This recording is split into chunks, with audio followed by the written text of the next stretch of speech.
Assalamualaikum warahmatullahi wabarakatuh. Salam sehat buat kita semua. Infeksi merupakan suatu keadaan yang disebabkan oleh mikroorganisme seperti bakteri, virus, jamur, dan lain sebagainya. Yang patogen, yang merugikan, yang galak atau yang ganas, dengan atau tanpa disertai gejala klinis. Nah, infeksi yang selama ini terjadi di rumah sakit itu kita kenal dengan istilah HAIS, Health Associated Infection.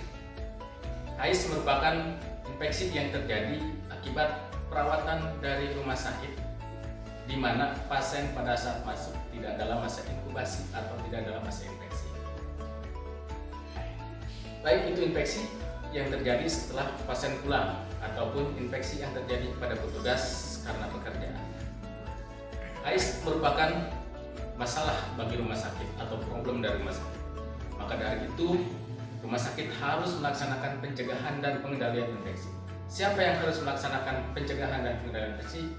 Yaitu semua staf yang bekerja di rumah sakit Jambang Kulon, baik pengunjung ataupun pasien. Nah, bagaimana cara melaksanakan pencegahan dan pengendalian infeksi? Yaitu dengan memutus mata rantai infeksi.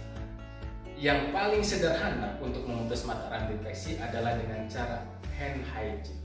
Agar hand hygiene kita tepat dan bermanfaat, maka kita harus memperhatikan standar operasional prosedur. Ada 6 langkah hand hygiene yang telah dibuat oleh WHO.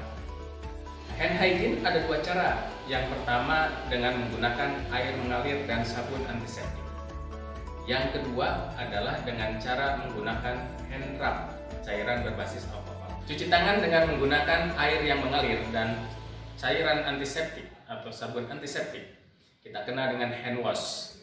Itu kalau tangan kita tampak kotor. Ya. Kalau tangan kita tampak kotor itu harus menggunakan hand wash. Waktunya sekitar 40-60 detik. Tapi kalau tangan kita tampak bersih, itu harus menggunakan hand rub, yaitu menggunakan cairan berbasis alkohol. Waktunya sekitar 20-30 detik. Nah, 6 langkah cuci tangan menurut WHO. 1.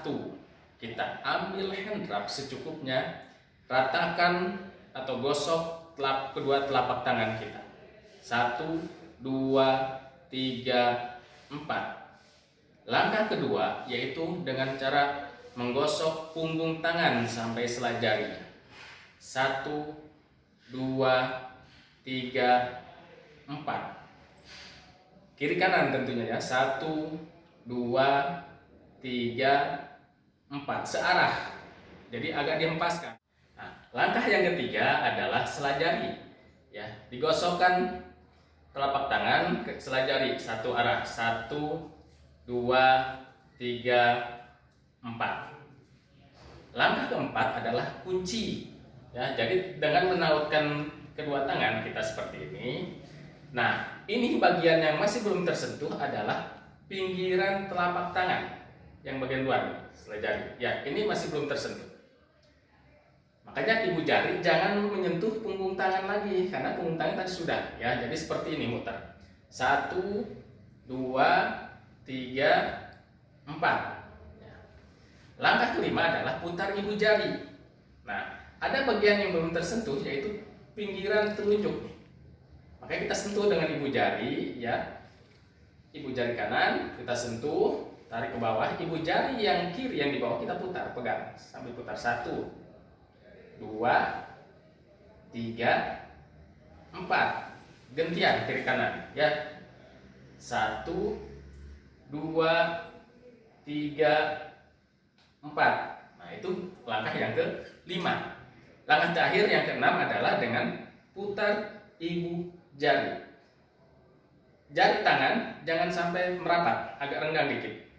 1, 2, 3, 4. Gantian kiri kanan. 1, 2, 3, 4. Nah, agar 6 langkah cuci tangan kita ini dengan seragam, ada kata kunci yang harus kita perhatikan, yaitu tepung, selaci, puput.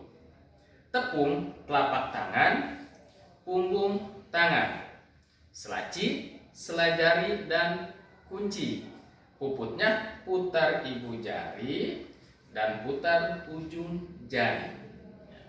Cuma yang harus diperhatikan dalam melaksanakan hand hygiene, baik itu hand wash atau hand rub, syarat yang harus diperhatikan yang pertama adalah tidak boleh menggunakan aksesoris seperti cincin ataupun jam tangan. Yang kedua, tidak boleh kukunya panjang. Karena apa? Kalau kita hand hygiene masih menggunakan cincin ataupun jam tangan ataupun kukunya panjang, itu sama saja kita tidak melaksanakan hand hygiene. Kenapa? Karena kuku panjang, cincin itu merupakan reservoir atau tempat berkolonisasinya mikroorganisme sampai berkembang biak di situ. Makanya nilainya pun akan 0. Nah, itu hand hygiene yang harus kita perhatikan. Dalam melaksanakan hand hygiene tentunya bagaimana kita mencuci tangan agar cuci tangan kita tepat dan bermanfaat. Nah, selain dari 6 langkah cuci tangan, mungkin ada plus untuk di ruangan-ruangan tertentu. Salah satunya adalah di Perina Nicu.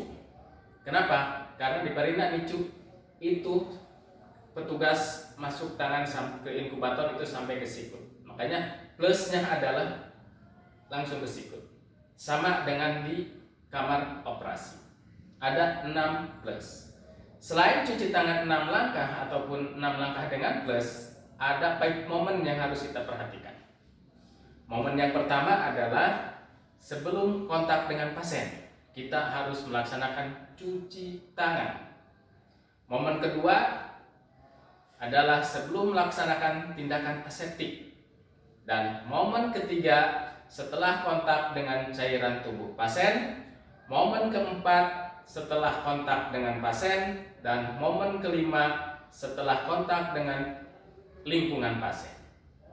Selain dari 5 momen, juga diwajibkan semua staf yang bekerja di Rumah Sakit Umum Jambang Kulon,